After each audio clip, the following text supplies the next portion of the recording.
MLS-ൽ Inter മയാമിക്ക് സമനിലക്കുരുക്ക്. ഇന്ന് സ്വന്തം മൈതാനത്ത് ടൊറന്റോയെ നേരിട്ട ഇന്റർ മയാമി സമനിലയിൽ പിരിയുകയായിരുന്നു. മത്സരത്തിൽ ഇരു ടീമുകളും ഓരോ ഗോൾ വീതം നേടി. ആദ്യ പകുതിയുടെ ഇഞ്ചുറി ടൈമിലാണ് ഗോളുകൾ രണ്ടും പിറന്നത്.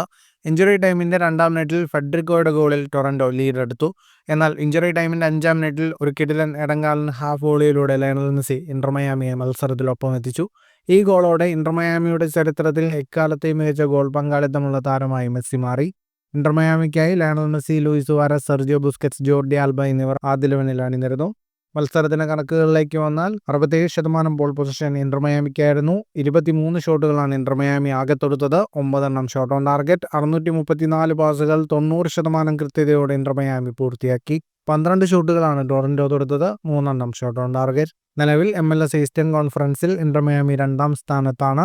6 മത്സരങ്ങളിൽ നിന്ന് 14 പോയിന്റാണ് ഇന്റർ മയാമിക്കുള്ളത്. 7 മത്സരങ്ങളിൽ 15 പോയിന്റുള്ള കൊളംബസ് ആണ് 1-ാം സ്ഥാനത്ത്.